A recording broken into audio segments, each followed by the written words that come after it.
Navigating nuance, understanding amid chaos. Hello, language explorers. Today, we're going to dive into a phrase that sounds like it's straight out of a thrilling novel, amid chaos. If you're curious about what this evocative expression means and how you can use it in your own English conversations, you're in the right place. So, let's unravel the mystery amid the excitement of learning. Before we understand the whole phrase, let's look at its parts. Amid is a preposition that means in the middle of or surrounded by. Chaos refers to a state of complete disorder and confusion. So, when we put these words together in the phrase, amid chaos, we're talking about a situation where something is happening while everything around it is very confused or disordered. Now let's see how amid chaos works in a sentence. She remained calm amid chaos. The rescue operations continued amid chaos.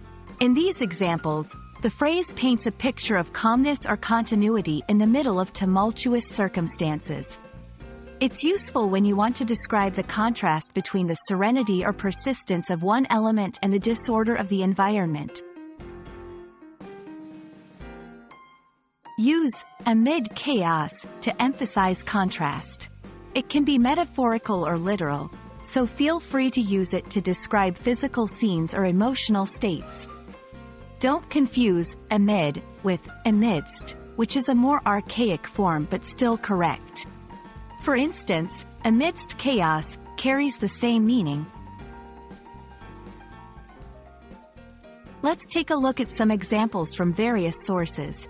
In literature, the hero stood brave amid chaos, ready to face whatever came his way.